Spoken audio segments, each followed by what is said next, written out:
waxaan rabaa mar kale inaan ka hadlo mowqifka madax xisbiyada qaran ee war-saxaafadeedii berihii lasoo dhaafay bilihii lasoo dhaafay ay soo saaraysay iyo kuwa ay soo saarayso maanta soo saartay maanta inaan mar kale aan baahiyo ballaariyo u sheego dadweynaha Soomaaliyeed xaaladda dalka iyo maanta waxa muhiimadda asalka ah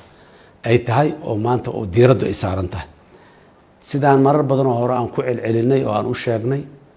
waxa maanta muhiimadda koowaad ee dalka siyaasadiisu ay tahay waa doorashadu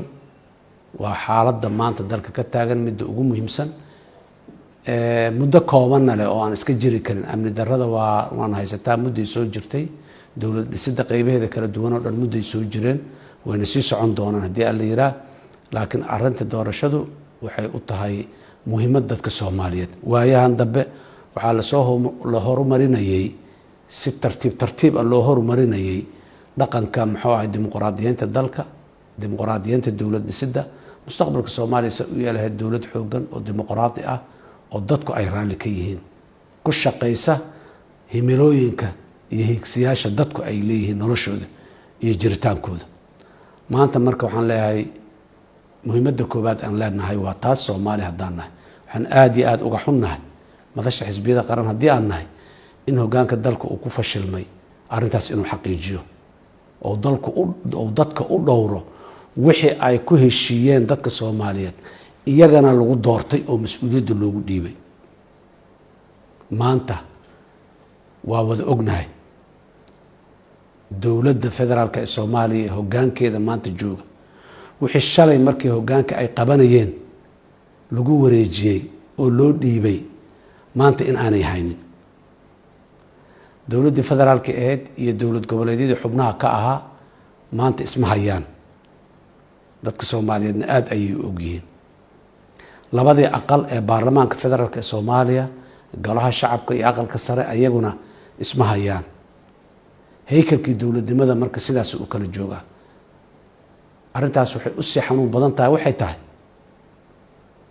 hoggaanka dadka inuu isku hayo hay-adaha dowladda inuu isku hayo horumariyo la rabay inuu yahay midka sababta u ah maanta dowladda dhexe iyo dowlad goboleedyadu inay kala taagnaadaan labada aqal ee golaha baarlamaanka federaalka Soomaaliya inay kala taagnaadaan Soomaalidu waxay ku maamahdaa ninku dilay har kuguma jiido 4 sano wax gabagaba sii ah xilligii dowladdan la doortay ee xileedkeeda ahaa maalin maalmaha kamida doorashada sidaanay tahay sidaana la yeelayaa dadaalkaana laga galayaa Soomaaliya aan doorashadii sidaas maxay idin la tahay maxaan ugu haboonon qabana qawaaniinteedii iyo hawsheeda waa sidaan maalinna ma ayan dhihin maanta oo ay doorashadii xilligii loogu talagalay bilowga ahayd oo baarlamaanka in la doorto ahayd ay 100 maalmood wax ka yar ay ka dhiman tahay wali lama garanayo jawaab looma hayo su'aalo badan oo doorashada la xiriira inay dhacayso waqtiga ay dhacayso nooca ay tahay cidda maamulaysa lama garanayo nasiib darro weyn oo ummadda Soomaaliyeed soo wajahday waaye laakiin ummadda Soomaaliyeed culaysa taas ka badan iyo mashaakilaad taas ka badan soo wajahay oo ay ka soo gudubtay aadan ugu kalsoonahay tanna inay ka gudbayso hoggaanka dowladda maanta jira waxaan kula dardaarmaynaa ama ku dhiirigelinaynaa inay ifafaalaha suuban ee isdaba socda ee baryahan soo dhacayay ee ayagu aanay mas'uulka ka ahayn in ay walba aanay ka gaabin inay taageeraan shalay qayb kamida baarlamaanka ayaa baaq jeedisay dadka Soomaaliyeed oo wada istaagay waa wada taageeray maanta dowladihii xubnaha ka ah dowladda federaalka ayaa dhuusa mareeb isugu tagay ku shirayo dowladda hoggaanka u ah inuu isugu yeero isu keeno isku hayo la'aantiis ayagu intay isdoonteen markay arkeen meesha xaal marayo ayay dhuusa mareeb isugu tageen waa bogaadinaynaa waa hambalyaynaynaa waa tallaabo bilow ah oo dhinaca saxda loo qaaday aanan hubo haddii lagu sii dadaalo in ay guul weyn oo aad iyo aad u ballaaran ay ka imaan doonto. waan ku bogaadinaynaa madaxda dowlad goboleedyada madaxweynayaashooda iyo maxaanku irahdaa dowladahoodu inay isugu tageen dhuusamareeb oo ay bilaabeen madashaas ama gogoshaas ay ku aruureen kuna tashanayaan. waxaan filayaa inay ka soo baxdo mid horseeda dadku inay tashadaan, wada tashigu intaas kasii ballaarto, saamilayda siyaasadeed oo dhan oo ay ugu horeeyaan xisbiyada siyaasadda ay maxaanku irahdaa ka wada qayb galaan. hogaanka dalkana waxaan leenahay ha ka daahinina. dowladdu federaalka ee Soomaaliya iyo hogaankeedu inay ka waantoobaan,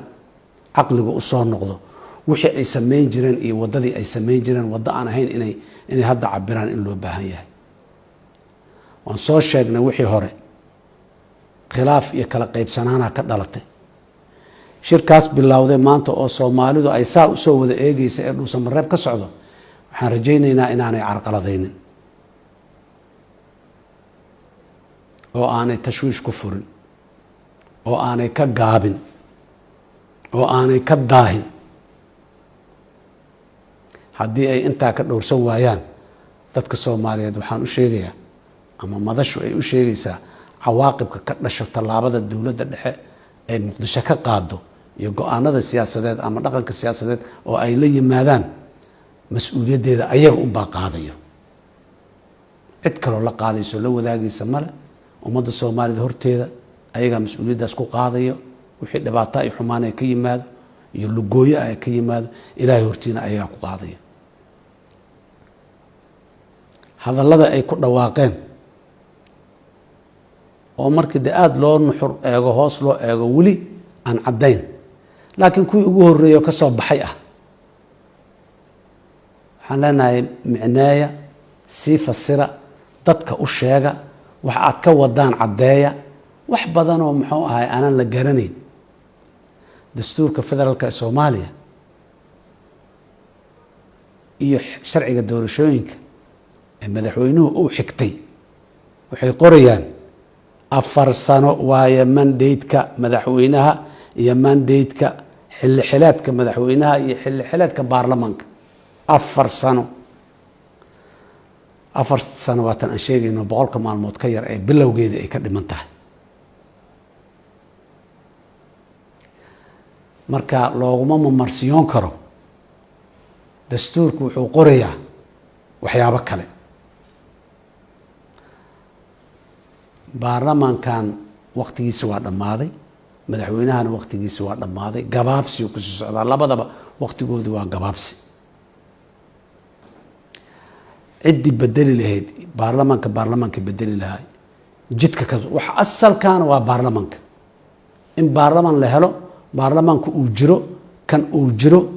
oo shaqeeyo ilaa xilligiisa maalinta ugu dambaysa laga gaarayo, waa waxa anagu bariyahan aan isku dayaynay oo aan raadinaynay in labada aqal baarlamaanku isku yimaadaan ayagoo baarlamaankii ah. ilaan hadda waa aqal iyo aqale, ayagoo baarlamaanka inay wada shaqeeyaan. waana meel fiican hawshaas maraysaa. mas-uuliyad weynaana ka muuqata hogaanka labada aqalba iyo rabitaan inay rabaan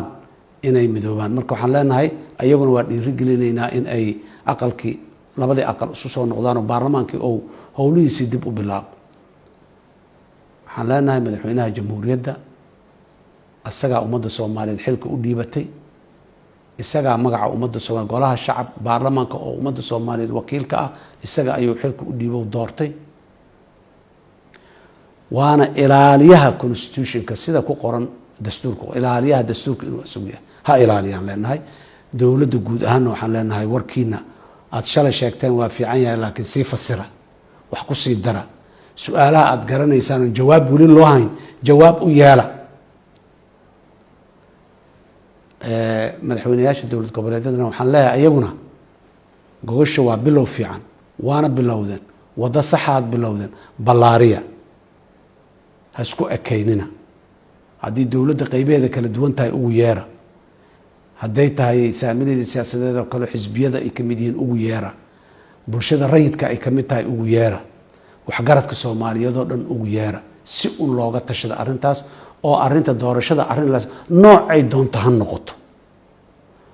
shardiga keliya ee doorashada xilligan haddii la soo gaaray oo waqtigan la joogo, shardiga keliya ay leedahay waxaa waaye nooc laysla raba inay noqoto lagu heshiiyey inay noqoto laakiin mid cagaaran iyo mid madow iyo mid gaduudan oo qolo gaar ah ayada ay jeceshahay ama ay ka dhex aragto maslaxadeeda iyo awooddeeda iyo powerkeeda ma aha midda shaqayn doonta islaha waa midda laga wada tashado laysla aqbalo waa soo dhaweyneynaa waa bogaadigeynaa wada tashigaas gogashaas bilaabatay inay sii ballaarataan rajayneynaa guulo badanaan u rajayneynaa dowladdana mar kale waxaan u rajayneynaa iyaduna tubta toosan in ilaahay tusiyaan u rajayneynaa iyo hoggaankeedaba tubta toosan in ilaahay tusiyaan dadka Soomaaliyeed waxaan u rajaynayaa guul iyo horumar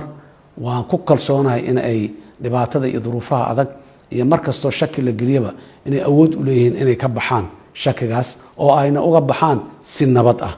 mar walbana si nabad ah ayaan ku caanamaali jirnay haddana ayadaan ku caanamaalayna aad iyo aad u mahadsantihiin